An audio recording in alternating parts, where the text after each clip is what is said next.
Good morning student. तो हम आपके लिए आ गए लेकर एक नया लेक्चर जिसमें हम लोग फाइंड करेंगे electric field due to infinitely uniformly charge wire. एक वायर है तो यूनिफॉर्मली चार्ज है, उसका लेंथ कितना है, इनफाइनाइटली है। और ये एक्सप्रेशन हम लोग विदाउट यूजिंग गॉस लॉ भी कर चुके हैं। इफ यू वांट टू सी, यदि आप देखना चाहते हो तो आपको ये प्लेलिस्ट चेक करिए और आप उस लेक्चर को देखिए, आपको पूरा फील आएगा उस लेक्चर के बारे में। तो लेकिन इस लेक्चर में हम लोग फाइंड करेंगे electric field due to infinitely uniformly charge wire but with the help of Gauss law. With the help of Gauss law, तो गॉस लॉ की सहायता से कराने वाले हैं। यदि आप इस लेक्चर को और आगे जो भी डेरिवेशंस हैं कंप्लीटली फील करना चाहते हो, पूरी तरीके से समझना चाहते हो, तो stay tuned with this lecture. At the last moment आपको सारे कंसेप्ट फील हो जाएंगे। चलो स्टार्ट करते हैं। देखो बच्चों, एक्सप्रेशन का नाम है electric field due to infinitely charge wire, जिसमें यूनिफॉर्मली चार्ज डिस्ट्रीब्यूटेड है। ओके, देखिए मान लो बच्चों ये वायर है आपका, जो आपका यूनिफॉर्मली चार्ज है, पॉजिटिव चार्ज मैंने दे दिया है, और ये इसका लेंथ है माइनस इनफाइनाइट से लेकर प्लस का इनफाइनाइट। ओके बच्चों, ठीक है। अगर ये यूनिफॉर्मली चार्ज वायर है तो क्या हम लोग बोल सकते हैं कि इसमें लीनियर चार्ज डेंसिटी होगा। कैसा चार्ज डेंसिटी होगा? लीनियर चार्ज डेंसिटी होने वाला है, राइट। अच्छा, तो ये लीनियर चार्ज डेंसिटी क्या होता है? लीनियर चार्ज डेंसिटी होता है charge distributed per unit length. Charge distributed per unit length, lambda is equal to Q upon L. मतलब पर यूनिट लेंथ में कितना चार्ज डिस्ट्रीब्यूशन हो रहा है, this is the linear charge density. Okay, चलो start करते हैं। तो सबसे पहले हम लोग को गॉस लॉ में हम लोगों ने जो भी बात है, अगर आपको नहीं पता है कुछ भी तो आप पहले लेट्स चेक करिए, गॉस लॉ देखकर आइए, आपको पूरा फील मिलेगा गॉस लॉ का। और यदि आपको पता है तो आ जाइए, आप सीख लेंगे यहाँ पे। तो सबसे पहला काम हम लोग को क्या करना पड़ता है, गॉस लॉ में सिमेट्रिकल सरफेस बनानी पड़ती है। गॉस लॉ में सिमेट्रिकल सरफेसेस का बड़ा इंपॉर्टेंस है बेटा। अगर आपका सिमेट्रिकल सरफेस नहीं होगा, सिमेट्रिकल गॉसियन सरफेस नहीं होगा, तो आप बहुत ही कठिनाई पड़ने वाले हैं। ये वैलिड तो होगा बट यूजफुल नहीं होगा।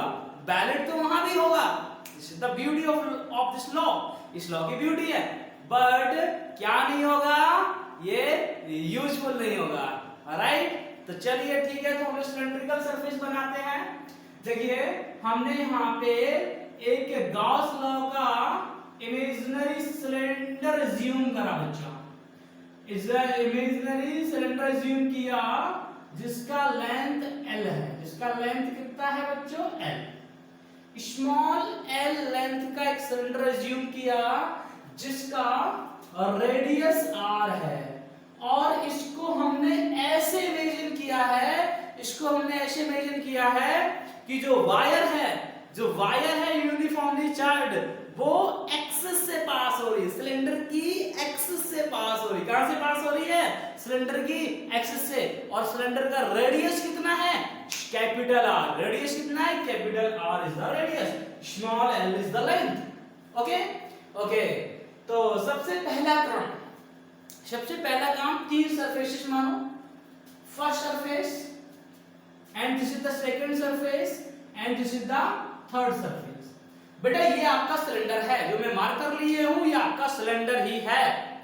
इस सिलेंडर में एक तो बेटा ये आपका कर्व सरफेस हो गया, राइट। एक आपका this surface and one is this surface, तो थ्री सरफेसेस हैं। ये ऐसा अज्यूम किया हुआ सिलेंड्रिकल सरफेस अपन ने माना, सिलेंड्रिकल गॉसियन सरफेस। ओके, तो इसमें थ्री सरफेसेस हैं।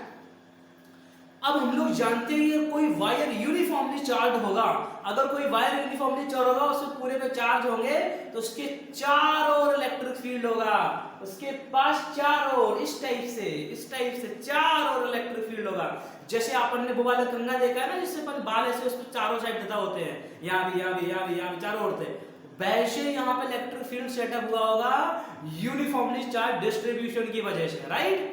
अच्छा, तो हम लोग बना लेते हैं, ये आपका this is the direction of electric field, this is the direction of electric field. Actual में आपको 3D है, इमेजिन करिए एक्चुअल में कैसा है वो 3D है, मतलब यूं, उसके बाद यूं, है ना, चारों ओर है वो, राइट, ऐसे, ओके। तो अगर हम लोग बात करें तो सबसे पहला काम होगा यहाँ पे हमें टोटल फ्लक्स को कैलकुलेट कराना। किसको कैलकुलेट कराना पड़ेगा बच्चों, हमें टोटल फ्लक्स को। अच्छा ठीक है, तो फ्लक्स हम लोग निकालने वाले हैं। फ्लक्स कितनी सरफेसेस से पास करेगा, 1 की वजह से, 2 की वजह से एंड 3 की वजह से। 3 सरफेसेस से 3 जगह से फ्लक्स पास करने वाला है, राइट, ओके। बात करते हैं तो फ्लक्स इक्वल टू पहली वाली सरफेस के लिए क्लोज इंटीग्रल हो जाएगा E dot ds, first surface के लिए हो जाएगा, सेकंड सरफेस के लिए हो जाएगा E dot ds, second surface के लिए हो गया, थर्ड सरफेस के लिए भी हो जाएगा E dot ds, third surface के लिए हो गया, ओके बच्चे लोग, ठीक है। तो electric flux, what is this flux, electric flux. अगर इलेक्ट्रिक फ्लक्स की हम लोग आगे बात करें तो पहली सरफेस हमने किसको माना है बच्चा, this is our first surface. जो मैंने ये पोर्शन एडिट किया है ये हम लोग का कौन सा सरफेस है, फर्स्ट। अच्छा, अगर ये सरफेस फर्स्ट है तो what is the direction of area vector, angle पता लगाना पड़ेगा ना, सीखा था अपन ने गॉस लॉ में कि एरिया वेक्टर और इलेक्ट्रिक फील्ड के बीच में हम लोग को क्या फाइंड कराना होता है, डायरेक्शन। तो डायरेक्शन फाइंड कराते हैं, this is the direction of area vector and this is the direction of electric field. तो हम लोग बोल सकते हैं कि this is the direction of electric field and this is the direction of area vector. ऊपर की ओर एरिया वेक्टर है, ये डायरेक्शन इलेक्ट्रिक फील्ड का है। तो बोलो बच्चों एंगल कितना बना, तो ये एंगल बना EDS cos 90, राइट। अच्छा, हम लोग बात अगर करें बेटा सेकंड सरफेस का, तो सेकंड सरफेस हम लोग का ये रहा, ये मैंने जो सेट कर रखा है, ये मैंने सेट किया अभी पोर्शन, ये आपका क्या हो गया सेकंड। तो यहां पे फाइंड कराते हैं angle between electric field and the area vector. तो आते हैं तो ये डायरेक्शन किसका है, नॉर्मल यहां भी डालेंगे हम लोग। इमेजिन करो जल्दी से, ये आपका नीचे का हो गया ये एरिया वेक्टर, तो ये रहा आपका इलेक्ट्रिक फील्ड। बोलो बच्चों एंगल कितना बना, एंगल बना 90 डिग्री। कितने डिग्री बना एंगल, 90 डिग्री बना है। तो हम लोग यहां भी लिख लेंगे, क्या लिखेंगे बोलो जल्दी, EDS cos 90। और आते हैं हम लोग किस सरफेस पे, आते हैं हम लोग थर्ड सरफेस पे। हम लोग को थर्ड सरफेस पे अगर आना है तो this is our curved surface, ये आपका कर्व सरफेस हुआ। तो बताओ ये डायरेक्शन किसका है, इलेक्ट्रिक फील्ड का है बच्चों, और यही डायरेक्शन किसका है, एरिया वेक्टर का है। तो यहाँ पे थीटा कितना बना 0, पहली सरफेस पे थीटा कितना बनना था 90, और इस सरफेस से एंगल कितना बन रहा था 90, ये बनना है 0। इसकी वजह से आएगा फ्लक्स, इसकी वजह से आएगा फ्लक्स, कर्व सरफेस एरिया की वजह से आने वाला है बच्चों फ्लक्स। तो देखते हैं यहां पे होगा EDS cos 0, EDS cos 0 आने वाला है। तो हम लोग जानते हैं इन सभी की वजह से फ्लक्स होने वाला है 0, दोनों की वजह से फ्लक्स कितना होने वाला है 0 + 0। अच्छा, अब बात होगी इसकी, तो जरा थोड़ा बात ध्यान सुनना बहुत ध्यान से। देखिए जब जो वायर पास हो रहा है वो सिलेंडर का एक्सिस से हो रहा है, वो सिलेंडर के कहां से पास हो रही है वायर, एक्सिस से। अच्छा, अगर ये वायर एक्सिस से पास हो रहा है तो जरा सोचो कि जो भी इलेक्ट्रिक फील्ड की जो डिस्टेंस है, इलेक्ट्रिक फील्ड किस पे डिपेंड करेगा, डिस्टेंस पे करेगा। तो जो भी इलेक्ट्रिक फील्ड की डिस्टेंस है, मान लो ये सिलेंडर है, ये रहा सिलेंडर का कर्व सरफेस एरिया, राइट। तो ये डिस्टेंस क्या हो गया, फिक्स हो गया। डिस्टेंस क्या हो गया, fix.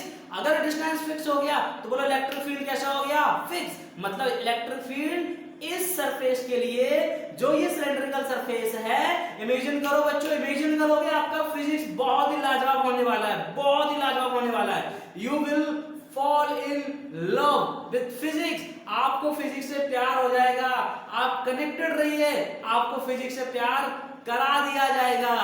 Such feel physics with Ajay sir and physics alcoholic channel के द्वारा।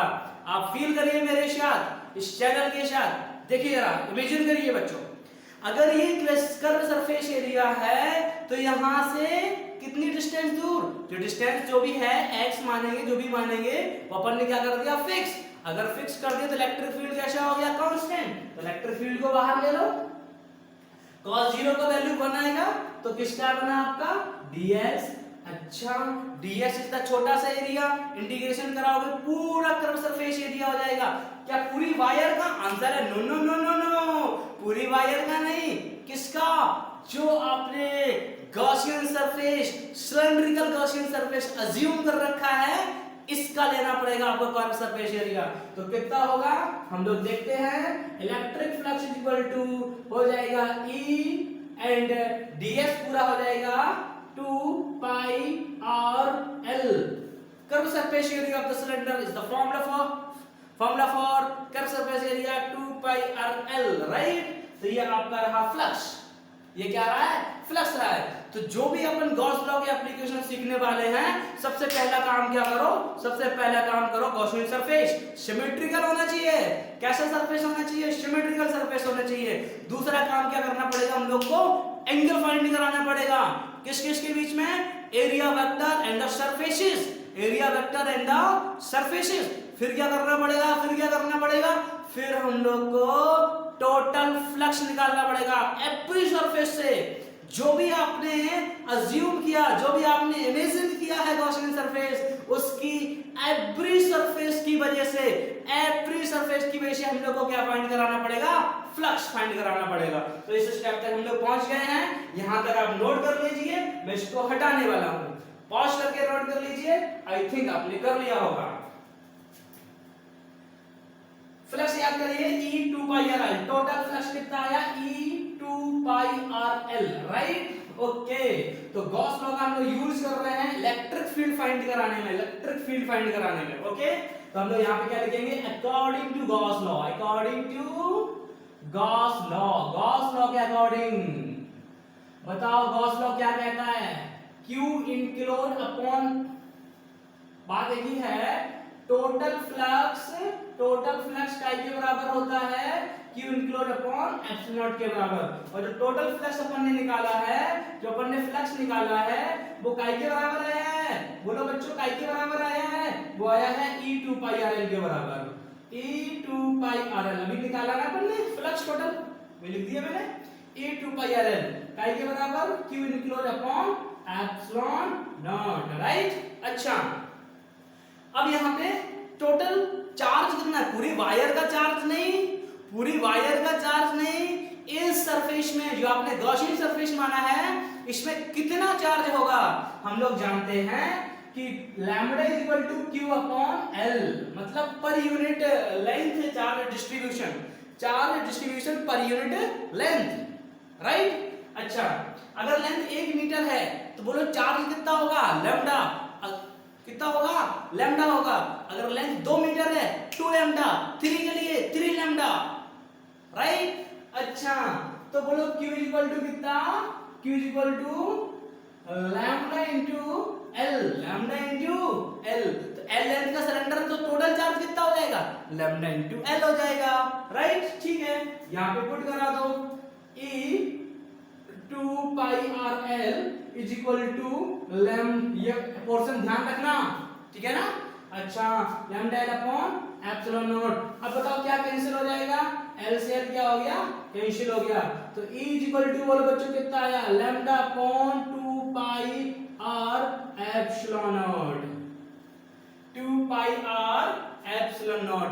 अगर देखा जाए तो ये इलेक्ट्रिक फील्ड कैसे वेरी कर रहा है, 1 अपॉन r के वेरी कर रहा है, कैसे कर रहा है, 1 अपॉन r के वेरी कर रहा है।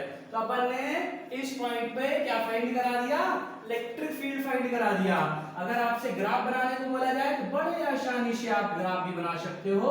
इसको मैंने E मान लिया, इसको मैंने R मान लिया, तो this is the graph of electric field and R, this is your formula.